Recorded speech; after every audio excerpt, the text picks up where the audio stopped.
कुमार स्वामी नायक गोंगो लुगु लटोका radio Fiji 2 में पुराना गाना लगे हमें बहुत अच्छा लगे। रेडियो फीजी 2 देश की धड़कन। Good evening, Fiji. In this bulletin, Prime Minister says free education supersedes any challenges. Rugby has no prosecutorial power. An alleged Lami murderer further remanded. From the studios of FBC Suva, Jackie Spade.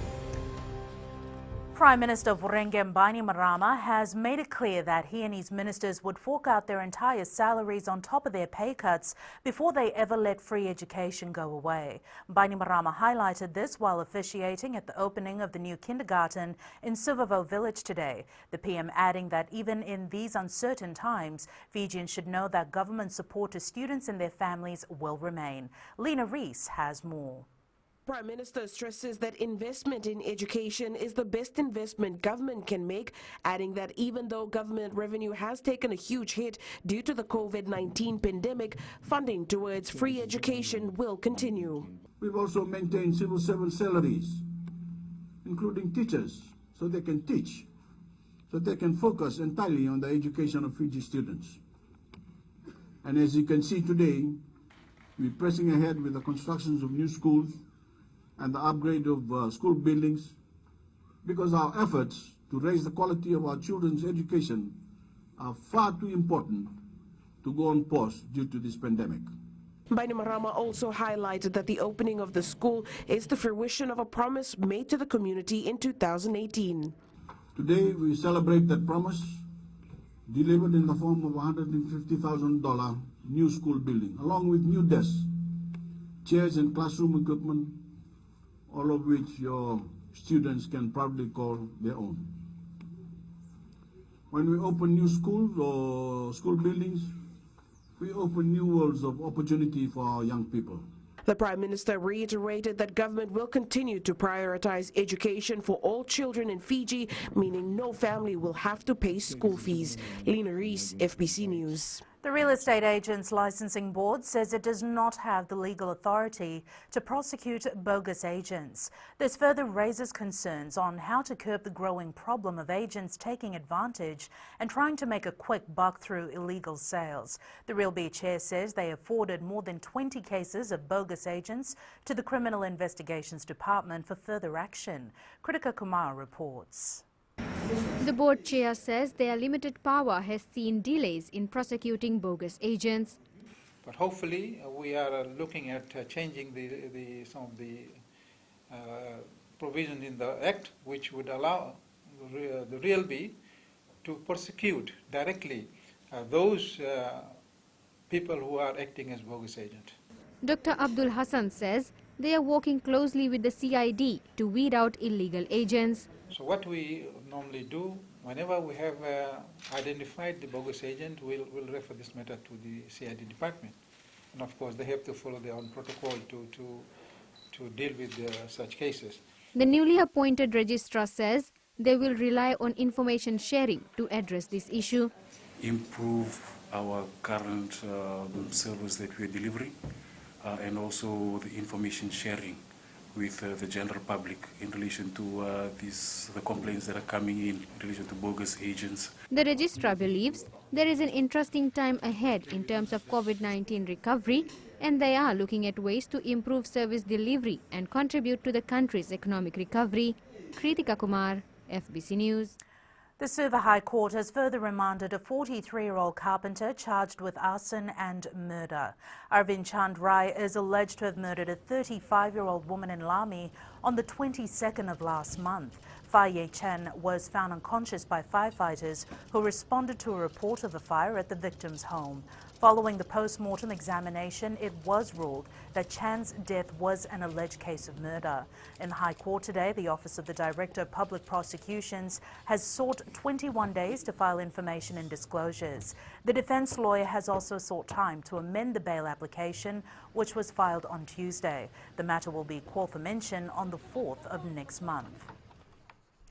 Regulators in Fiji have been reminded about the important role they play in dealing with standardization and ensuring businesses and traders comply with regulations. The Minister for Trade says this is a must in order to protect Fijians from any form of price discrimination. Venina Rakautonga reports. Senior officials from various governmental agencies were reminded of their key responsibility in ensuring Fijians have access to quality goods and services. We need all agencies to play their respective roles to ensure that consumers are protected and there is a level playing field for competition for the private sector. Minister for Trade Fayaz Koya says that country standards are not laws but technical document designed by the Department of National Trade Measurement and Standard to help them carry out their responsibilities. You must actually ensure integrity, consistency and transparency in carrying out your roles and responsibilities, and the ministry will ensure that you get ongoing substantial training. Fijian Competition and Consumer Commission General Manager Operations Senika Vika Chuta says the workshop will help them ensure compliance standards are met. We would like to ensure that standards and compliance level are maintained, and also at the same time that the consumers are protected. Because at the end of the day, we don't want Fiji to be just any other market for items to be sold. The 2 days workshop is aimed at improving communication line between the Ministry of Trade and regulators in Fiji. Venina Rakautonga, FBC News. Up ahead, FHCL sets realistic goals and Fiji to strengthen existing COVID measures.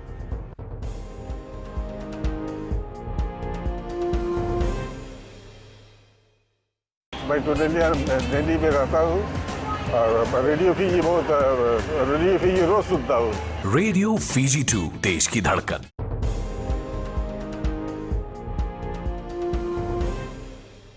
Fiji Hardwood Corporation Limited operations are getting back on track following the impacts of COVID-19 on the company in recent months. FHCL aims to harvest and sell at least 30,000 cubic tons of timber by year end that will generate an estimated $5.6 million. Chosaina Nunga reports. The FHCL General Manager confirms that the company has harvested 7,000 cubic ton of timber to date, and they are setting realistic goals considering the implication of the pandemic. We were not able to achieve that target during that time. That was due to the bad weather, because we always had all our forest in central division where the weather condition doesn't predict us to doing the felling. And that is the reason why Fiji Hardwood have chosen to come down to Western Division and start our Nandari Batu, and soon we want to start our Nasuri Highland so that we can reach the 80,000 cubic of orders. In the midst of current challenges, the Fiji Hardwood plans to boost the marketing of local mahogany to international markets through its license holders. Fiji Hardwood have got 13 licenses issued to the license holders through MIC. So the license holders do marketing on behalf of Fiji Hardwood or for Fiji mahogany in overseas countries. And our main market is in Australia, New Zealand, and America. So we are thinking sustainability. Yeah? So for that to happen, we need a framework like permanent forest estates. So right now we are aware that given the impacts of COVID on jobs, on livelihoods, so the immediate needs for Fiji, like the rest of the world, it's really on food security and on trade and economic activity. Yeah? They did become Maharaj also confirms the company have been able to retain all its staff despite the COVID-19 challenges they are facing. Chosaina Nunga, FBC News. There is one new case of COVID-19 in managed isolation today in Auckland, New Zealand, but 4 probable cases all linked to 4 members of a South Auckland family who tested positive, triggering the lockdown. The family's workplaces and school have been shut down and testing of close contact is underway. Testing urgently taking place in Rotorua today too, after it was revealed that the family holidayed there over the weekend. With New Zealand now in lockdown after the announcement of its latest COVID-19 cases, our Health Ministry says this raises Fiji's awareness levels. Permanent Secretary for Health Dr. James Fong says it will also mean that Fiji needs to strengthen its existing protocols. He adds overseas arrivals, including New Zealanders, will still have to follow the normal testing and quarantine process. What it does change is the level of awareness. within us. Now now that New Zealand has got local transmission, it reminds us of the fact that we will have to strengthen our quarantine facilities. We have to strengthen all our border control measures. And we are now going through that process of reviewing and making sure that it remains strong. The Fiji Cancer Society says they are grateful to Fijians who continue to support them as they fight the killer disease, especially during these times of financial hardships. Corporate organizations like Mortabai have been at the forefront raising funds for the past 14 years. Felipe Naikaso has more. The work continues in ensuring people affected by cancer can access the support they need at any time.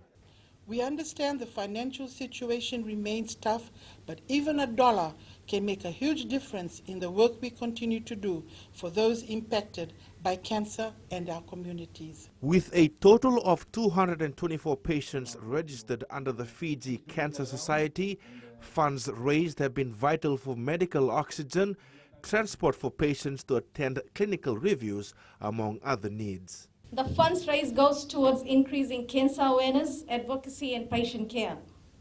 This has helped save thousands of lives and facilitated the much needed patient care support for both cancer survivors and patients undergoing treatment. Cancer cases in Fiji have increased over the past several years and is the third most common cause of death.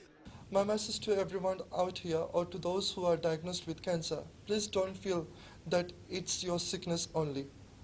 Talk to your families, partners, and all those immediate family members who can assist you every level to make arrangements with Fiji Cancer Society to give you new life. As of May this year, 260 cancer cases were registered, out of which 24 were new cases. Felipe Naikaso, FBC News. And Whitney joins us now with the latest in business. Thanks, Jackie. In business tonight, Suva street hawkers note an increase in economic activity. And in growing Fiji, new fire station commissioned in Lami. Stay with us.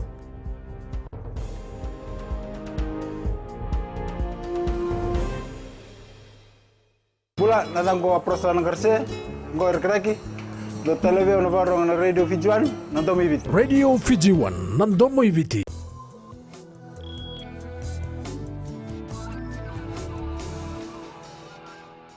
Small and medium enterprises in Suva's Central Business District believe their revenue streams will soon return to normal. FBC News visited some shops in Suva today and spoke to street hawkers who have noticed an increase in economic activity. Apanisa Wangairandu reports. The Mad Hatter Heart Managing Director says coffee drinkers are slowly returning and they are recording increasing sales for the past few weeks. I think it's been okay for us. We've definitely missed the children because we're a space about mothers and children. And so for a while there we didn't see our children, and we're starting to see them come back into our space, and we're very happy for that.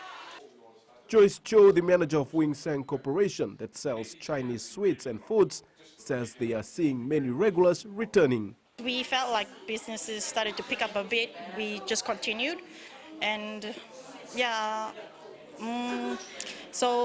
but it was still not as great as we thought it would be. So I decided to have more specials. Street hawkers say despite having their revenue stream being badly affected, they are confident that things will improve despite making as little as $2 a day.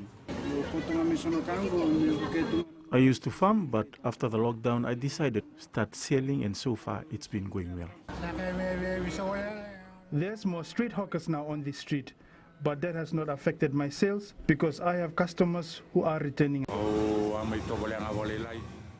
I told my wife we have to try this as a source of income, and we did not regret it. Sometimes we can earn up to $400 if it's busy. Most of the street hawkers have applied for government loan to assist them during this difficult time. Apiniso Wangardobu, FBC News. China's auto sales climbed 16.4% last month compared to the same period last year. This is the fourth consecutive month of gains for the world's biggest vehicle market. However, they're still expecting a 10% fall in their annual sale. Gary from HFC Bank joins us now with the latest from the money market.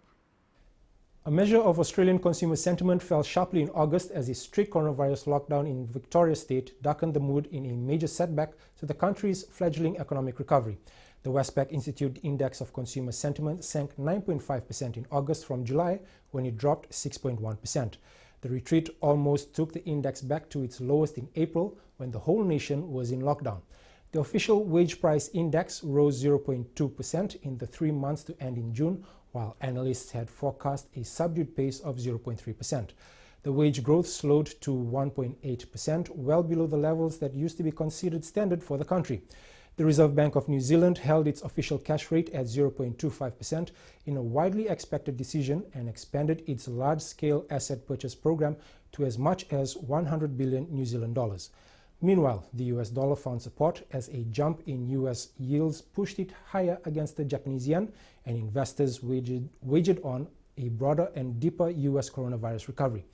Elsewhere in financial markets, focus was on the political holdup in Washington over a new stimulus package, which covered broader investor sentiment. And that's all from HFC Bank for now. Vinaka. Looking at today's local exchange rates as set this morning, it was a mixed day for our Sangamoli. The Fijian currency was strong against the Aussie, New Zealand, Kina and the Japanese yen. We fell against the Chinese yuan, US dollar and the euro. Looking at the commodities, it was back to a decrease all around. Crude oil went down to $41.66 per barrel. Gold continuing its fall, closing at $1,880 per ounce. And silver couldn't replicate yesterday's rise, falling to $26.60 an ounce.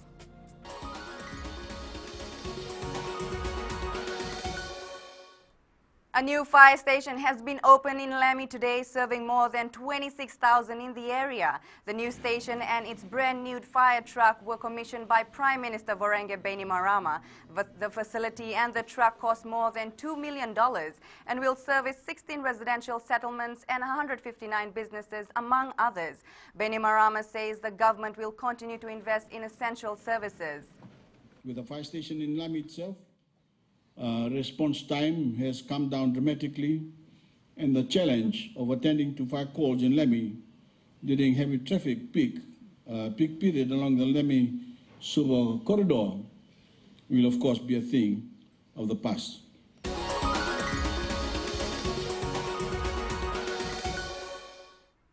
That's it from Business Tonight. We now join Jamie with the latest in sports. Whitney, and good evening. In Sports Tonight, Rewa focused on bigger picture.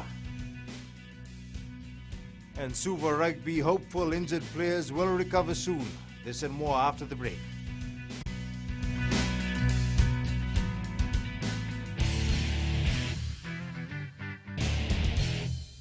My name is Neha and I'm from Karavi, and Mirchi FM, it's hot. Mirchi FM, it's hot.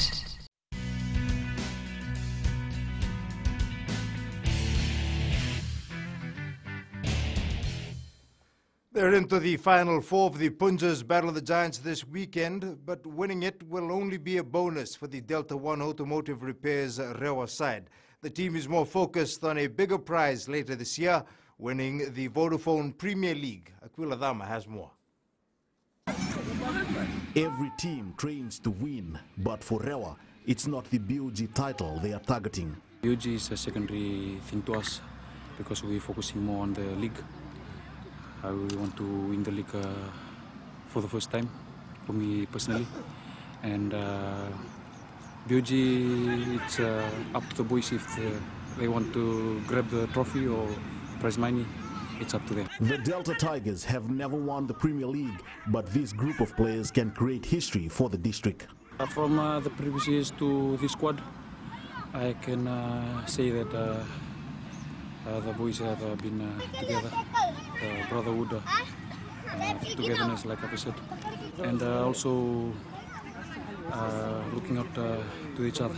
Head coach Marika Rondu is using the BOG to fine-tune this team for a great achievement. We seem to getting strong in every game in our build-up. So the boys are taking courage, patience, and they show good character when we build up from the back. Rewa will play Priceland Pharmacy Mbala in the first BOG semi-final at 2 p.m. on Saturday at Lautokas Churchill Park. Aquila Dama, FBC Sports. The all-in-one Builders Nandi football team is hoping to replicate its superb performance during its group matches in the knockout stage of the BOG this weekend. The Jet Setters eased through its pool, beating Navua, Rewa and Lautoka to set up a semi-final clash with the Flowvale's Island Accommodation Suva side. Felipe Naikaso has more. Last week's Punja's BOG performance is already history for the Nandi side, as they know teams will be more prepared come Saturday. Now we are concentrating on what we are going to play against Suva. And since we have played against them in the league game and they have won that game, I think they are a better side, but we need to uplift our performance. The side was also hit with some bad news, as experienced players like Rusete Matareranga, Napoleon Ingasivakatini and Asnil Kumar may miss their crucial match. Semi-final is something that knockout phase, and all the players will be giving 150%. And Suva known to be having some of the best players from the country, and two of the coaches who are qualified coaches, and I think they are good coaches. Despite the convincing wins, Nandi is still looking at improving on the defense and finishing. They came out from the group in a tough way, so any team reaching in the semi-final will always be a good team. The side will play Suva in the second semi-final of the Punja's BOG tournament at 4 p.m. this Saturday. Felipe Naikaso, FBC Sports. The Suva rugby team hopes most of its injured players, including flying Fijians prop Manasa Saulo, will recover before round 6 of the Skipper Cup. The Suva rugby management says they expect Saulo to feature in their match against Naita Siri in 2 weeks' time. Caroline Itavi has more. The inclusion of players like Manasa Solo will greatly assist Suva's campaign in defending the Skipper Cup title. We have some of our past 2 years team players that are making their comeback this year. And we're so glad to have them being roped in again, and we're looking at Manasa Solo. A mammoth task awaits the Naita Siri rugby side this Saturday as they take on Nandrunga in round 4 of the competition. We're going to a new challenge in Nandrunga. Looking forward to go to Nandrunga, man. The competition goes on, and who knows, we might have another crack at it, but it's back to Skipper Comp now, and then next week we're going to Nandrunga. It's a big challenge for us too. The level will host Suva at Raturakabau Park, while Nandrunga takes on Naita Siri at Lawanga Park in Singatoka. Carlini Tavi, FBC Sports. Former Fiji Mbati rep Ratuna Novo has been charged over the alleged stabbing of 3 people after a rugby league match in Western Sydney over the weekend. Nanovo has been charged with 3 counts of wounding with intent to cause grievous bodily harm. The charge carries a maximum jail term of 25 years in prison. Police allege Nanovo went to a car and got a knife, which he hid in his shorts after an under-20s match between Penrith Brothers and Wentworthville Magpies in North Parramatta on Sunday. He then allegedly stabbed 3 people, including a 19-year-old Magpies player and 2 spectators, after a fight sparked in the car park. Nanovo was refused bail at Parramatta Local Court yesterday. He will next appear in court in October. Rugby league players who wish to be part of the Kaiviti Silktail squad will need to display consistency. This was highlighted by head coach Wes Naingama during the launch of the Vodafone Cup that starts on Saturday. Naingama reiterated that anyone who performs up to par has a likely chance of being selected. With the competition being shortened to 10 weeks, Naingama says he will be closely monitoring every player's performance throughout. Anyone that's playing well has got a chance of making the squad this year. So not just the boys in the EDP. So I'm getting around to the club slowly, one by one, and letting them know there's a direct pathway there. So they know, like, even in the shortened competition, 10 weeks, every week matters for selection come the end of the year.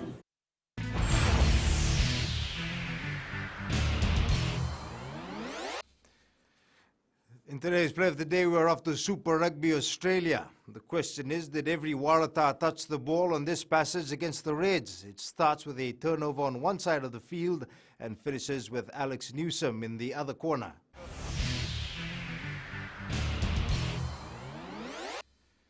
That's it from Sports Tonight.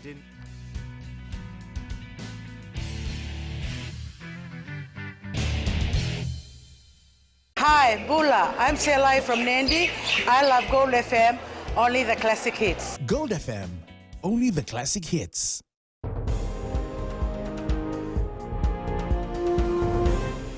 Angie is here now with the latest in weather.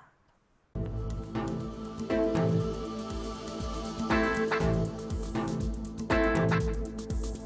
evening and welcome to the Weather World. Sunshine was being too nice, so it actually decided to stay on for the whole country.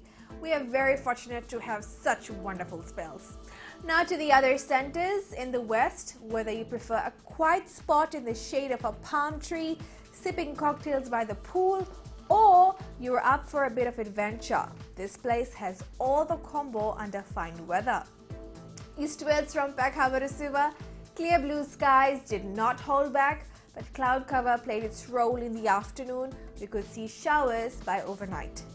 And up north, no real change in the weather, just one full day of grey clouds, but no rain. At sea, southeast winds 20 to 25 knots, moderate to rough seas. Now turning to the tides, high tide at 1:14 a.m. with low tide at 7:44 a.m. Sunrise at 6:27. For tomorrow, it will be cloudy all day with light patchy rain for the easterners. Tomorrow's temps, Suva, Nandi and Savu Savu will be the coolest at 28 and 29 degrees. And looking further on to Friday, light clouds will build up, but don't worry, it will not spoil our Friday. That's all the weather news from my end. Have a wonderful Wednesday evening. It's back to Jackie. Thanks so much for that, Angie. In Fiji on Pulse tonight, we asked, is there a need to bring down prices of generally used medication?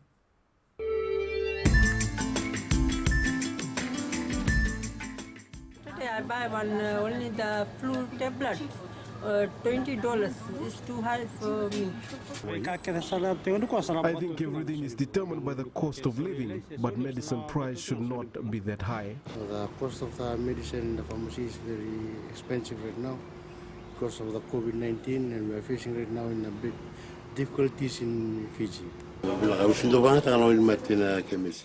I don't buy medicine, but it should be made affordable to Fijians.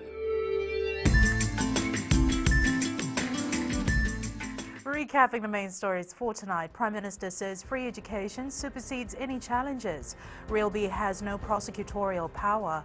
An alleged Lami murderer further remanded. Now for these stories and others, tune in daily to our sister radio station Gold FM. Our poll question we're asking, are you happy with the lifting of the Kawakawa and Donu ban? Visit our FBC website to answer. And today's shot of the day comes from Nandi. The golden hour that the Western Vitilevu is known for. This was captured by Josevani Turanga from the CAF compound in Namaka. And you can send us newsworthy pictures to email fbcnews@fbc.com.fj, our Facebook page FBC News, and our Twitter page at FBC_news. That's your news for tonight. Until tomorrow, stay safe, Fiji. Bye for now.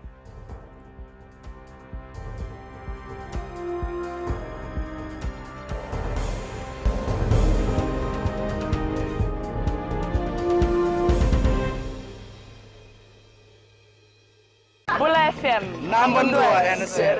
Bula FM number 2 NSR.